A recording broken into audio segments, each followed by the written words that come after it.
Christians. I am on the 12th installment in this miniseries that I've called Make Egypt Great Again.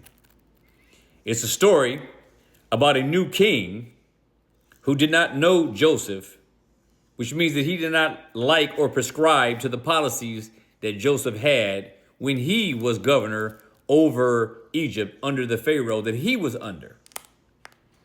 But when Joseph had died and the previous Pharaoh had died, a new king came to power. And this new king, so to speak, was this guy who was sort of like the new sheriff in town, as it were. And he was going to defy all of what preceded him, regardless of the order that was already in place and established. He was going to come in as a disruptor. A disruptor. He's going to change things. He's going to make things better. He's going to make things more efficient. But the way for him to do that is to diminish the population of the Israelites. More importantly, he wanted all of the male men to be slaughtered at birth. And he came to that conclusion when he realized that his previous stratagems failed, which was to impose over-the-top rigors and burdens and tax consequences to the people of Israel so that he had justification to subjugate these folks and to keep them in bondage and in servitude, in vassalage, basically, to the state. Not to individuals, to the state. So when we are told in verse 12 of Exodus 1 that the more Egypt imposed rigors and burdens on the people of Israel, the more they multiplied. So the more he oppressed them, the more they multiplied. So, like a typically unwise person would do, let's continue to do the insane thing and repeat it. Let's just double down on it. Let's increase the amount of rigor and oppression and tyranny. Surely that will stop their growth and break their will. But what Pharaoh found, this new king, was that was not what took place. The exact opposite happened. The more intense the oppression and tyranny became, the more that the Israelites grew.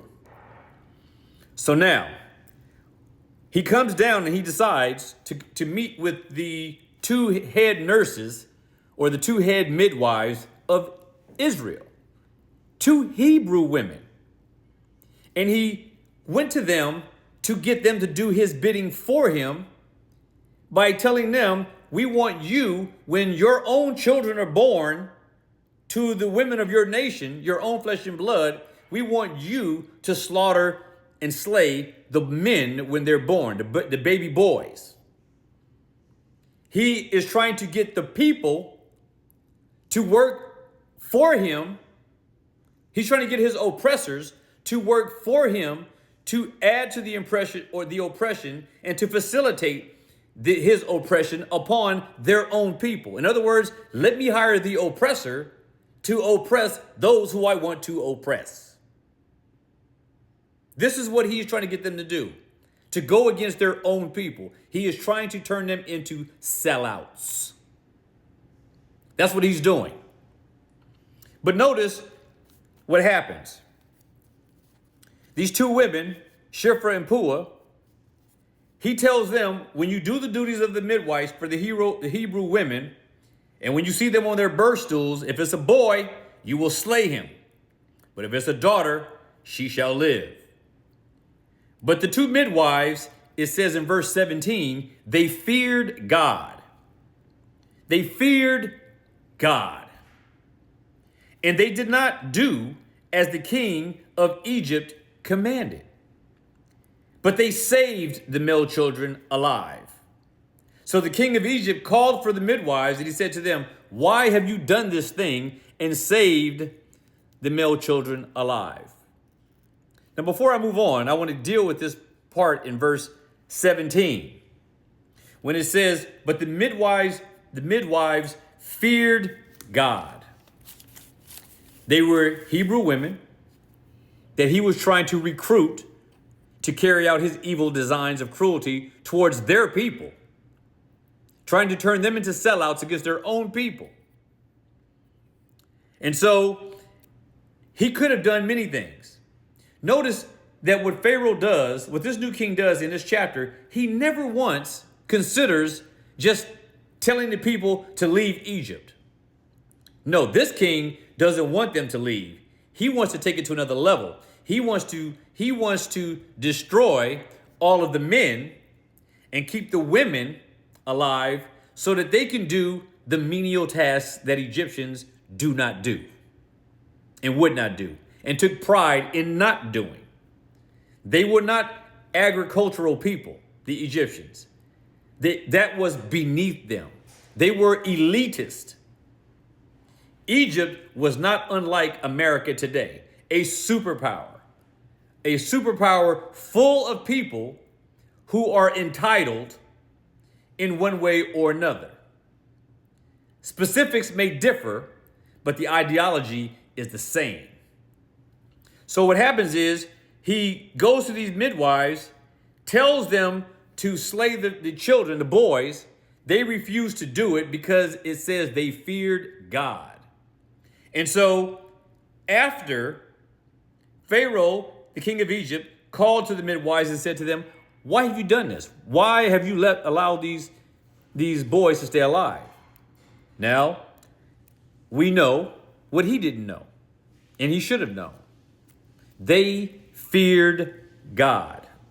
They refused to do as this evil king desired them to do, and they refused to be sellouts to their own people. They refused to do that. It was they who, for the most part, stood in the gap to preserve life. And notice, it was two women, two female Israelites who stopped this king from following through with his evil designs. They would have been the people best suited to really carry out his agenda. But these two said, no, we're not going to do this because we fear God. Now, Christians, let me say something. It is no mistake why I named this message, this series, Make Egypt Great Again. It is hard for me to escape some of the parallelisms in what I'm saying today and what I'm reading here. It is the very same type of a situation.